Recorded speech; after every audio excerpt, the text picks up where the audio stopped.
E eu peço a sua atenção para a leitura desses versículos, 1 Pedro, capítulo 1, versos 3 a 9. Bendito o Deus e Pai de nosso Senhor Jesus Cristo. Por que esse Deus é chamado de bendito?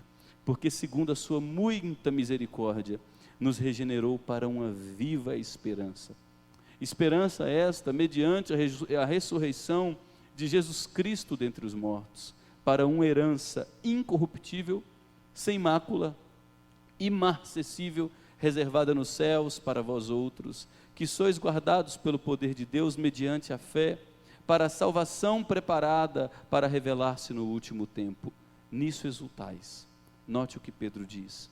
Embora no presente, por breve tempo, se necessário, sejais contristados por várias provações, para que uma vez confirmado o valor da vossa fé, muito mais preciosa do que o ouro perecível, mesmo apurado por fogo, redunde em louvor, glória e honra na revelação de Jesus Cristo, a quem, não havendo visto, amais, no qual, não vendo agora, mas crendo, exultais com alegria indizível e cheia de glória, obtendo o fim da vossa fé. E qual é o fim da nossa fé?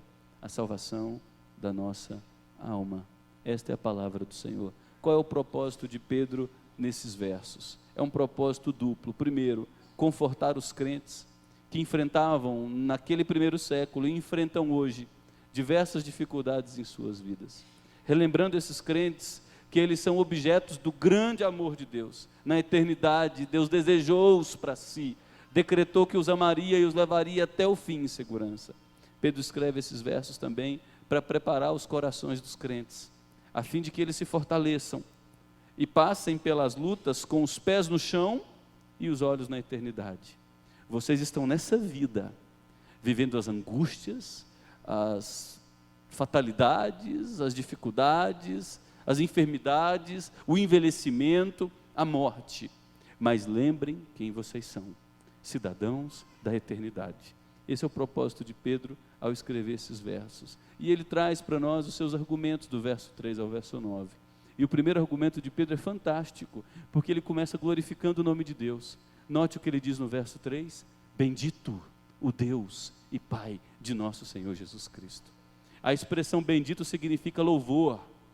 Toda glória, honra, adoração sejam dadas a Deus Pai e ao seu Filho Jesus Cristo. Louvado seja o nome do Senhor, exaltado seja o nome do Senhor. O que Pedro está fazendo aqui? É dizendo para os crentes, na hora das dificuldades da vida, no lugar de, em primeiro lugar, concentrarem todas as suas energias físicas e emocionais nas dores e nos dilemas, olhem para o alto, olhem para aquele que domina a história, olhem para o Deus que é soberano sobre a vida de vocês. Vocês não são conduzidos pela casualidade, vocês são conduzidos pela mão providencial, soberana, bondosa de um Deus que converte todas as coisas para um bem muito maior que vocês conseguem enxergar. Está com os pés no chão, enfrentando momentos muito difíceis. Então, para você continuar enfrentando esses momentos, olhe para o alto. E lembre-se, existe um Deus que habita no alto e sublime trono, Deus de glória, Deus de poder, Deus que reina, Deus que não permite que nenhuma folha caia sem seu consentimento, Deus que deu nome à multidão incontável de estrelas e a chama pelo nome, enquanto elas vão se colocando em seu devido lugar para preservar as leis fixas da natureza. Olhe para esse Deus bendito. Os problemas são grandes, então pare de se concentrar somente neles, senão sua energia será drenada, sua fé será corroída, seu vigor vai embora, você se desesperará. Olhe para o alto, enquanto você caminha na trajetória de dificuldade dessa vida. Bendito o Deus e Pai do nosso Senhor Jesus Cristo. Talvez você tenha entrado por essas portas olhando demais para baixo, olhando demais para o ventre, remoendo demais os problemas, olhando para o tamanho das dificuldades. E Pedro começa o versículo 3, convocando o nosso olhar a ser redirecionado para a eternidade, para o trono de glória, onde o Rei dos Reis habita, e para quem não há impossíveis. Depois disso, Pedro ensina que nós podemos enfrentar, com confiante alegria, as dificuldades e provações da vida, porque em primeiro lugar, nós fomos regenerados. Note o que ele diz: bendito Deus e Pai de nosso Senhor Jesus Cristo, que segundo a sua muita misericórdia. Misericórdia é você olhar para alguém com desejo escancarado, com afetos à mostra, com intenções de transformação. Deus olha para a gente desvalida, desamparada, e Ele resolve amar essas pessoas. Irresistivelmente Ele tem seus afetos inclinados a essas pessoas. E por conta dessa muita misericórdia, Pedro diz que Deus nos regenerou. Regenerar é quando Deus nos faz nascer de novo. Regenerar é quando Deus arranca as escamas dos nossos olhos, tira a cegueira dos nossos olhos, que nos impedia de enxergá-lo através de sua palavra. Regenerar é quando Deus envia o seu Espírito, que é santo, que pode ser num momento de culto como esse, que pode ser enquanto você está dirigindo, ouvindo uma música, ouvindo uma pregação, que pode ser quando você está conversando com alguém. Regenerar é num determinado momento quando o Espírito Santo vem, tira as amarras do seu coração e te faz enxergar o amor de Deus, a obra de Jesus Cristo, não como uma obra geral, não como uma obra para os outros, mas como uma obra para você. A regeneração, quando acontece, faz com que a gente diga: meu Deus, esse amor eterno de Deus é para mim, esse cuidado de Deus foi por mim. O sangue derramado no maldito madeiro foi por mim. Todas as profecias do Antigo Testamento, mais de 2000 anos de história, anunciando a vinda do Salvador, até que o Salvador viesse, fazendo com que nenhuma das promessas de Deus deixassem de ser cumpridas. Tudo isso foi para mim, por mim. Que amor constrangedor. Eu não consigo dar outra resposta a Deus a não ser direcionar meus afetos a Ele, minha vida a Ele. Eu fui seduzido por Ele. Isso é regeneração. Nosso coração de pedra foi quebrado. Um coração agora que pulsa por Deus, por sua palavra. Poxa vida, gente.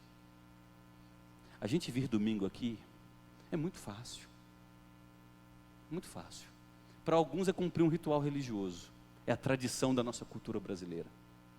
Para outros, receber um convite de um amigo. Vou lá, para não ser indelicado com meu amigo, vou embora e não volto. O que é impossível é a gente sair daqui desejando no outro dia conhecer mais de Deus através de sua palavra. O que é impossível para nós é a gente sair daqui e desejar ser moldado segundo a vontade de Deus. Quando esses desejos acontecem, é porque Deus nos regenerou, plantou em nós a semente da eternidade, e essa semente não pode ser arrancada, porque quando Deus planta algo dentro do nosso coração, é impossível que até nós mesmos tiremos de nós aquilo que Deus fez.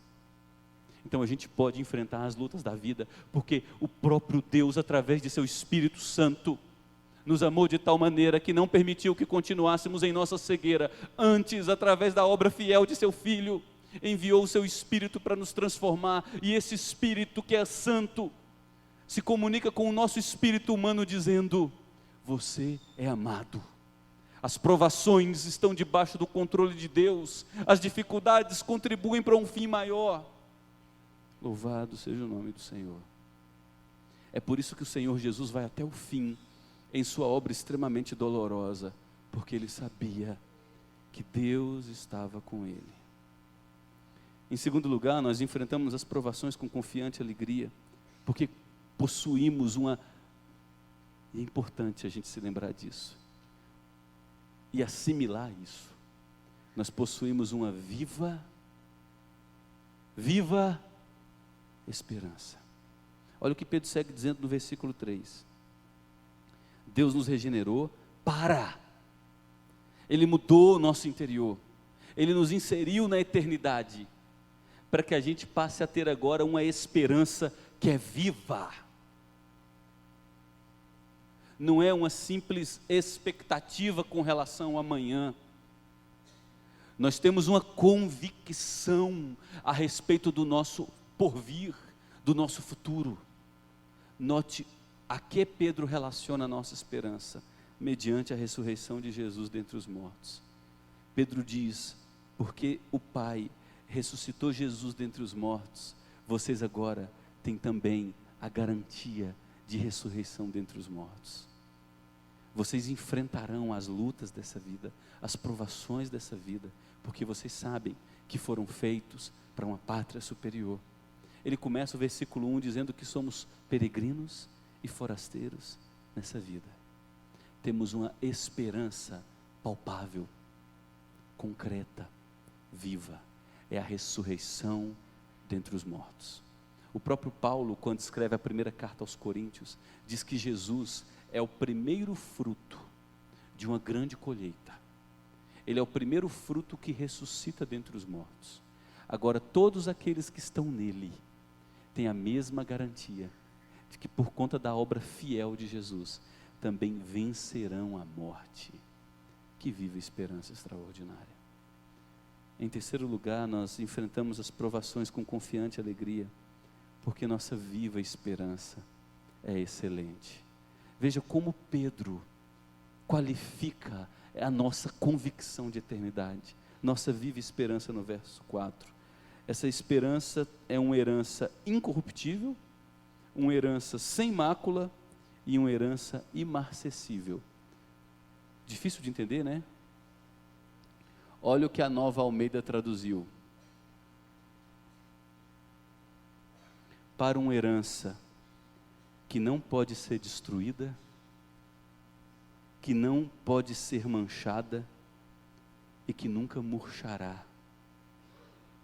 Porque é isso que o original significa. Que a obra que Deus realizou por nós em Cristo Jesus, para aqueles que estão em Cristo, jamais perderá seu valor, jamais receberá a corrosão do tempo, porque é uma obra eterna. Enfrentamos as provações com confiante alegria, porque nossa viva esperança é excelente. Ninguém mais e ninguém menos que a própria Trindade, Deus Pai, Deus Filho e Deus Espírito Santo, deram a palavra que nunca deixou de ser cumprida, de que a obra que Deus começou, Ele vai concluir.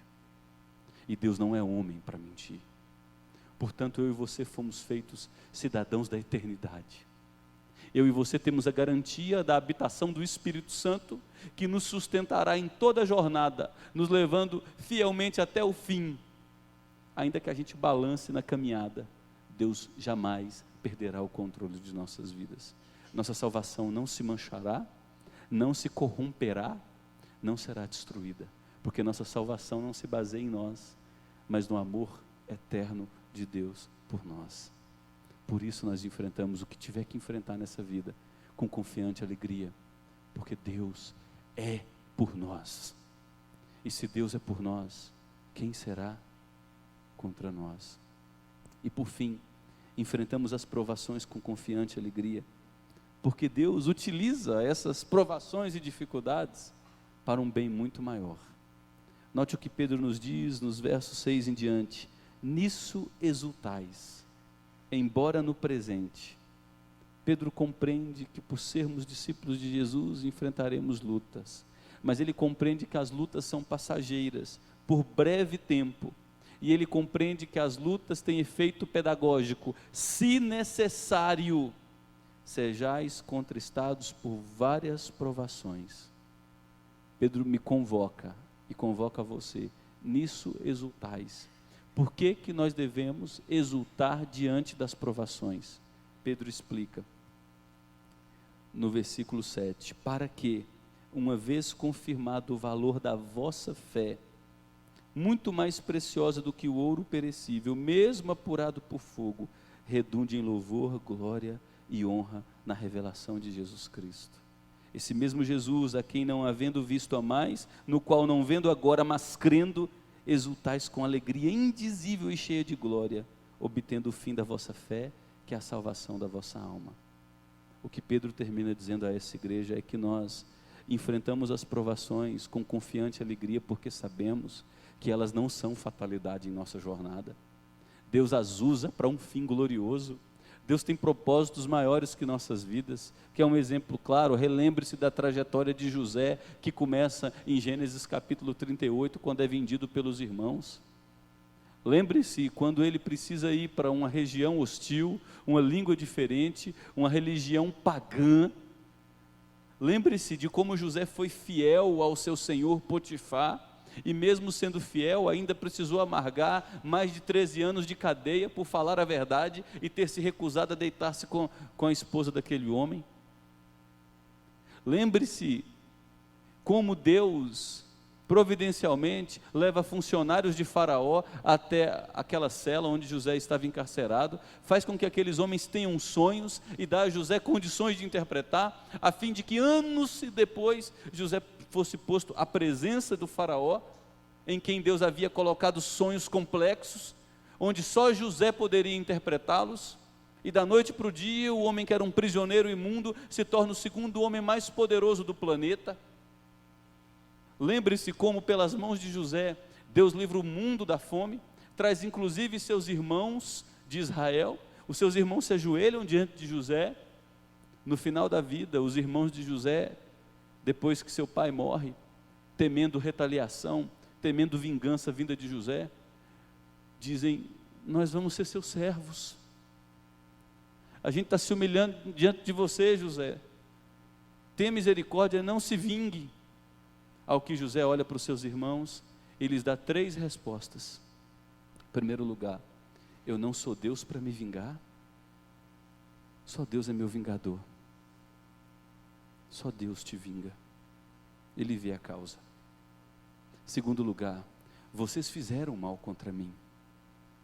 As pessoas nos traem, nos decepcionam, circunstâncias por vezes se tornam hostis, portas pelas quais nós trabalhamos por anos, sonhos gestados com angústia e sacrifício, de repente são frustrados. José diz: vocês intentaram mal contra mim, mas Deus tinha um projeto muito maior de bem. E por fim José diz a seus irmãos em Gênesis 50, não serão vocês quem me servirão, antes eu servirei vocês, os filhos de vocês e as esposas de vocês. E assim José cumpre aquilo que Jesus mais à frente falaria: não pague o mal com o mal, mas antes vença o mal com o bem. Nós enfrentamos as dificuldades, as provações e as lutas com confiante alegria, porque sabemos que Deus tem o controle delas, porque sabemos que Deus está moldando nossas vidas para um bem muito maior que conseguimos enxergar, porque sabemos, ainda que gemendo, que Deus está nos tornando humildes na presença dEle, está arrancando os nossos dentes de leite, nos desmamando dessa vida. Deus está gerando em nós desejos que antes não existiam, por sua glória, sua presença, por conhecimento dEle. Quando Deus frustra nossas expectativas, nossos projetos e os nossos desejos, Ele deseja substituí-los por projetos, sonhos, revelações, conhecimentos muito maiores, que não viriam de outra maneira senão pela estrada da dor, do sofrimento e da provação. Portanto, e o próprio John Piper escreveu um livro, Não Desperdice Seu Câncer, esse é o título do livro. Não desperdice sua dor, não desperdice sua dificuldade, porque Deus, através dela, e Deus tem pleno controle dela, está mudando sua vida, formando um caráter em você muito melhor que você conseguiria formar. Deus está formando a imagem de Jesus em sua vida, purificando sua salvação, e assim como o ouro é purificado pelo fogo, Deus está aperfeiçoando sua vida. É por isso que Pedro começa dizendo: bendito seja Deus. Os projetos dele são muito maiores que os meus, os sonhos dele são muito maiores que os meus, os desejos dele são muito melhores que os meus. Ele me ama na eternidade, Ele envia o seu Filho para oferecer uma oferta perfeita em meu lugar, Ele me dá o seu Espírito Santo, que não me desampara nessa jornada por vezes difícil. E esse mesmo Deus garantiu que a obra que Ele me deu nunca perderá o valor, nunca se corroerá, é uma obra eterna.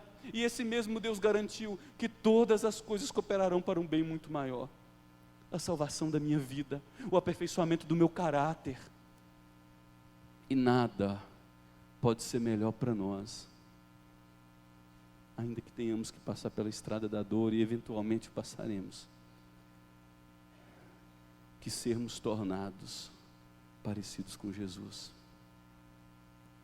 E tem muita gente aqui que precisa ser quebrado em seu orgulho, que precisa ser quebrado em sua vaidade, que precisa ser destruída no amor pelo dinheiro, que precisa ser arrancada até o último dente de leite, pelo amor a essa vida vil, fútil e banal.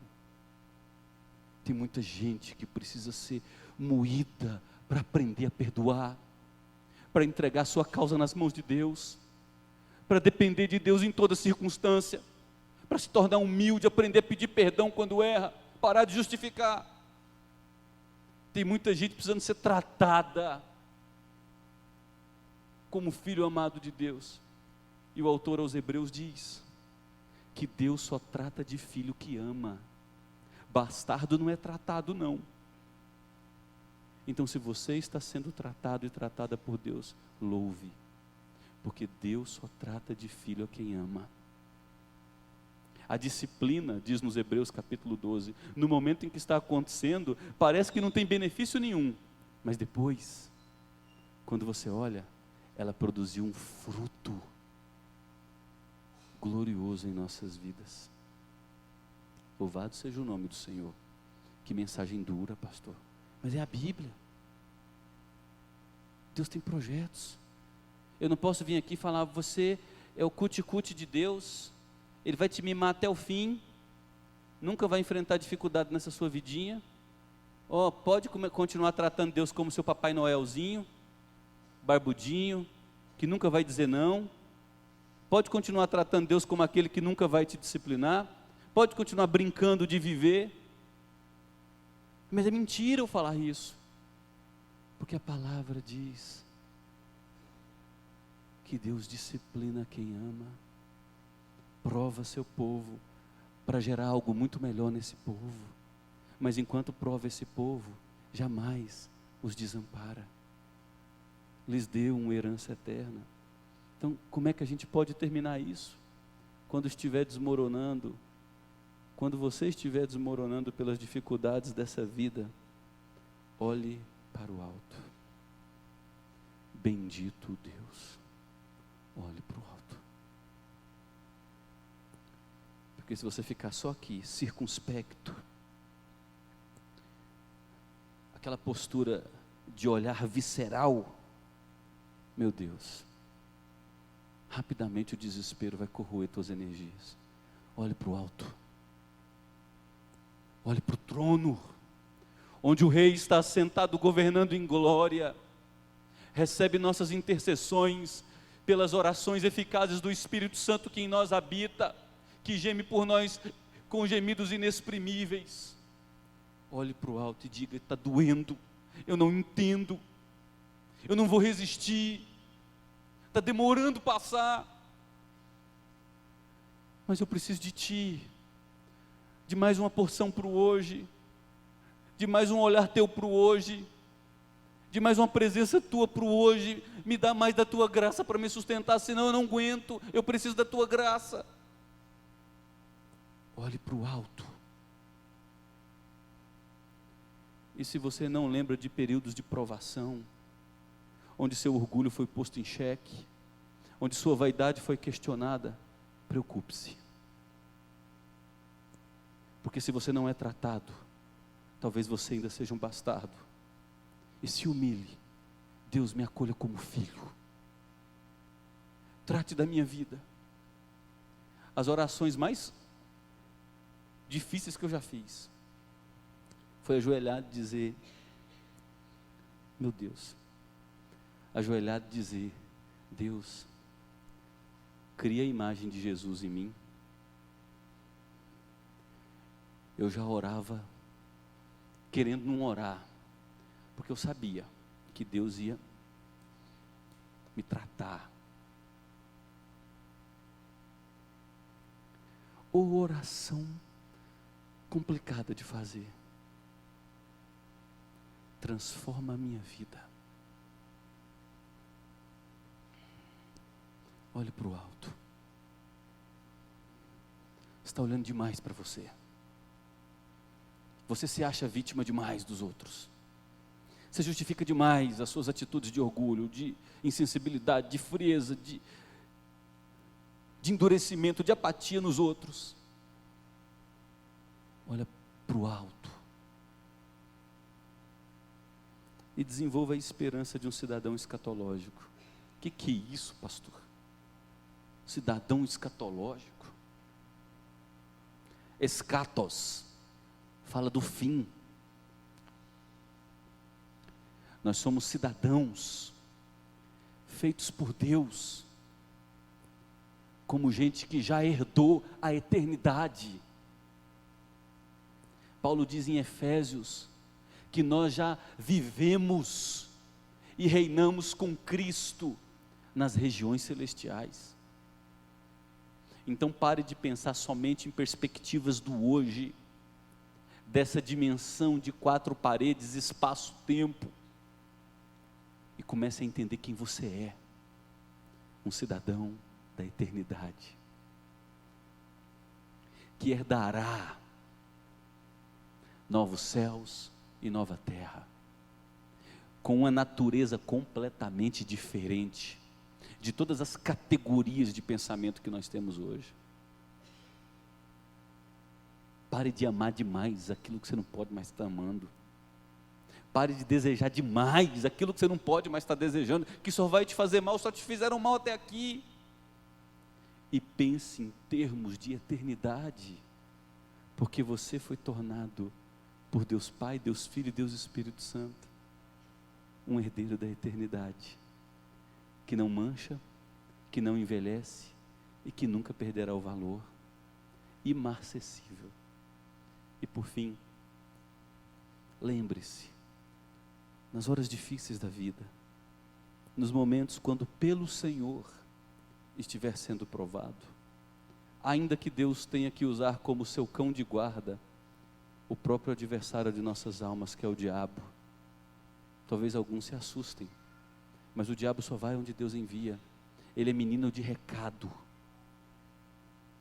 O diabo só pôde tocar na vida de Jó onde Deus permitia. E depois de toda a narrativa de Jó, você percebia que o projeto de Deus, ainda que usando circunstâncias muito difíceis de entender, era gerar em Jó uma transformação gloriosa. Jó começa um bom religioso no capítulo 1 e termina o capítulo 41 e 42 dizendo: eu te conhecia só de ouvir falar,